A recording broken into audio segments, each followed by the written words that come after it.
दोस्तों आपको ये कहानी सिखा देगी कि अनजान जगह पे जल्दी भरोसा नहीं करना चाहिए, नहीं तो उसका अंजाम बहुत ही बुरा होता है। कहानी में आगे बढ़ने से पहले आपसे एक रिक्वेस्ट है, आप मेरे चैनल को सब्सक्राइब करके बेल आइकन जरूर दबाएं। कहानी की शुरुआत 2 मई 1946 से होती है, जहाँ हम एक आदमी को हाथ में छाता लिए बाहर जाते देखते हैं। दरअसल वह आदमी अपने घर के टैंक को चेक करने के लिए गया था और वो जैसे ही टैंक के अंदर जाता है तो उस टैंक के अंदर पहले से ही बैठा क्रेचर उसके ऊपर हमला करके उसकी जान ले लेता है। जिसके बाद ये सीन शिफ्ट होता है और हम कुछ सालों के बाद कैलिफोर्निया में रह रही जूल्स नाम की औरत को देखते हैं, जिसकी एक प्यारी सी बेटी राया होती है। जूल्स के हस्बैंड का नाम बेन होता है और ये तीनों खुशी खुशी अपने पेट शॉप को चलाया करते थे। लेकिन तभी एक दिन इनके पेट शॉप पे एक आदमी आता है जो कि इनसे कहता है कि मेरी पार्टनर तुम्हारी मॉम की लॉयर हुआ करती थी और इसी वजह से तुम्हारी मॉम की एक फाइल मेरे घर रखी थी जो कि तुम्हारे दूसरे घर के प्रॉपर्टी के पेपर हैं और वह घर तुम्हारे डेट के नाम पर होता है। इस आदमी का अचानक आ जाने से और उसकी बातों से बेन पूरी तरह से शॉक होता है और कहता है कि मेरी मॉम ने कभी इसका जिक्र नहीं किया। पर वह आदमी से प्रॉपर्टी के पेपर देता है और साथ में उस घर की चाबी भी, जिसके बाद वो वहाँ से चला जाता है। अब बेन थोड़ा सोचने के बाद अगले दिन अपनी मॉम के घर के लिए निकल जाता है, जहाँ ये लोग कुछ घंटों के सफर के बाद वहाँ पहुँच जाते हैं। ये लोग देखते हैं कि वो घर जंगल के बीचों बीच बना हुआ था और अंदर जाने पर ये लोग देखते हैं कि ये घर काफी खूबसूरत होता है। जूल्स को ये घर और भी ज्यादा तब पसंद आता है जब वह अपने घर के सामने से बड़ा सा पहाड़ और समुद्र दिखती है, इसीलिए वो लोग अब यहाँ कुछ दिन रहने का डिसाइड करते हैं और इस बीच जब भी इन्हें मौका मिलेगा तो ये घर बेच देंगे। अब ये सभी मिलके घर की साफ सफाई करने लगते हैं। तभी इन्हें घर के बाहर वही टैंक दिखाई देता है, जिसके अंदर जब बेन जाके देखता है तो वहाँ पे ढेर सारी मिट्टी होती है और तभी बेन को वहाँ पे एक लैंटर्न मिलता है जिसे वो उठा के ऊपर की ओर ला लेता है। अब ये लोग जब घर के अंदर की साफ सफाई कर रहे होते हैं तो तभी जूल को बेन के मदर की फोटो मिलती है जो कि उनके यंग एज की होती है। जूल को एक न्यूज़पेपर भी मिलता है जिसमें यहाँ के बारे में काफी ज्यादा उल्टा सीधा लिखा हुआ था कि यहाँ पर जो भी जाता है वो जिंदा नहीं आता। इसके अलावा भी इन्हें यहाँ पर बेन के मदर की डायरी मिलती है जिसमें उनकी जिंदगी के बारे में कई बातें लिखी हुई थी, जिसे ये दोनों मिलके पढ़ने लगते हैं। जिसमें उनकी मॉम कहती है कि हम लोग इस घर में 27 अप्रैल को आए थे और हमारे यहाँ आते ही हमारे घर पे कई सारे न्यूज़पेपर आने लगे जिनमें यहाँ के बारे में कई सारी बुरी बातें लिखी हुई थी, जो देखकर मुझे लगा कि कोई तो है जो हमें यहाँ से भगाना चाहता है। इसी बीच जब एक दिन बहुत तेजी से बारिश हो रही होती है तो तुम्हारे डैड हमारे घर के टैंक को साफ करने गए, लेकिन वहाँ जाने के बाद वो वहाँ से वापस कभी नहीं लौटे। मैंने उनकी तलाश के लिए पुलिस में भी कंप्लेन की और उन लोगों ने यही कहा कि तुम्हारे हस्बैंड आ जाएंगे। बेन और जूल्स देखते हैं कि आगे के पन्ने फटे हुए हैं, इसीलिए वो ज्यादा परेशान ना होकर अब सो जाते हैं। लेकिन तभी आधी रात को रेमी की नींद खुलती है और उसे लगता है कि जैसे कोई इसके रूम में घूम रहा है, इसीलिए वो डर के मारे ये बात जाके अपने मॉम डैड को बताती है और वो लोग ये बात सुन के जल्दी से उसके रूम में आके चेक करते हैं, लेकिन वहाँ पर कोई भी नहीं होता।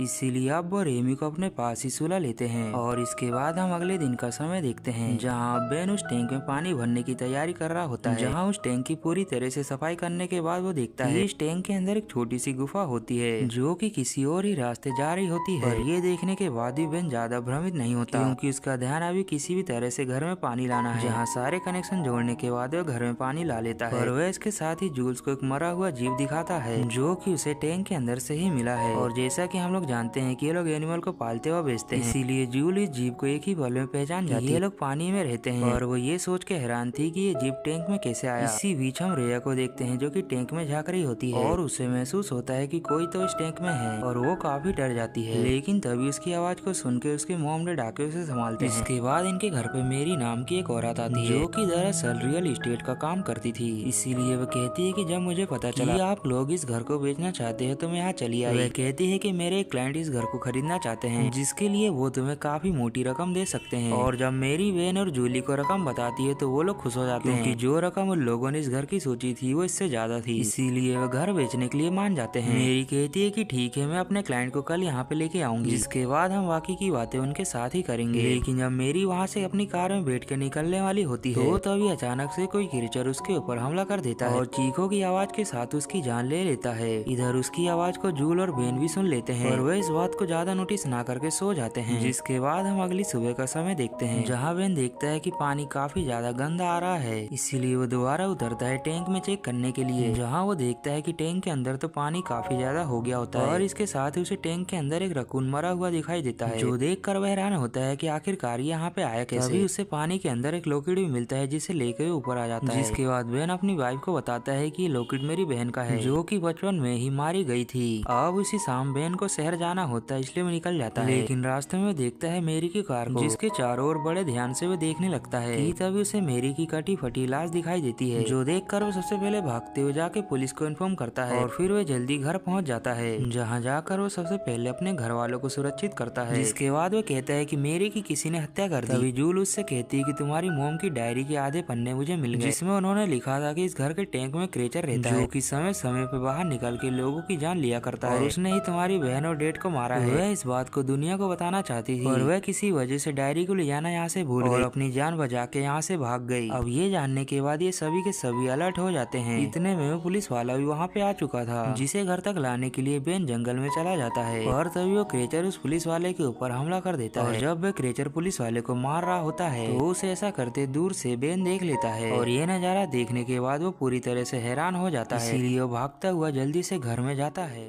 घर आने के बाद बेन कहता है कि उस क्रेचर ने पुलिस वाले को भी जान से मार दिया, इसीलिए हमें यहाँ से अब निकलना चाहिए। और इससे पहले कि ये लोग यहाँ से निकल पाते, यहाँ पे कई सारे क्रेचर आ जाते हैं, जो कि अब इनके ऊपर एक एक करके हमला करने लगते हैं, जिनसे ये लोग लड़ते हुए बेन काफी ज्यादा घायल हो जाता है। ये लोग एक दो क्रेचर को तो जान से मार देते हैं, पर ये लोग इस बात को जल्दी समझ लेते हैं कि यहाँ पर कई सारे क्रेचर हैं। इसी बीच एक क्रेचर राय को भी मारने की कोशिश करता है, सही समय पे आके जूल उसे बचा लेती है, जिसके बाद वो राय को ले जाके कार में बिठा देती है, क्योंकि अब ये लोग कार से जल्दी से यहाँ से भागने वाले थे। बेन घायल होने की वजह से चल नहीं पाता, इसीलिए जूल उसे घसीटते हुए किसी तरह लाके डिक्की में डालती है, और तभी उसकी गाड़ी के सामने एक क्रेचर आ जाता है, जो देखकर जूल उसे कुचलते हुए आखिरकार वहाँ से भाग जाती है। और कुछ इस तरह से जूल ने अपनी फैमिली को बचा लिया। दोस्तों, ये कहानी आपको कैसी लगी कमेंट करके जरूर बताएं। अब मिलते हैं अगली वीडियो में, तब तक के लिए बाय बाय।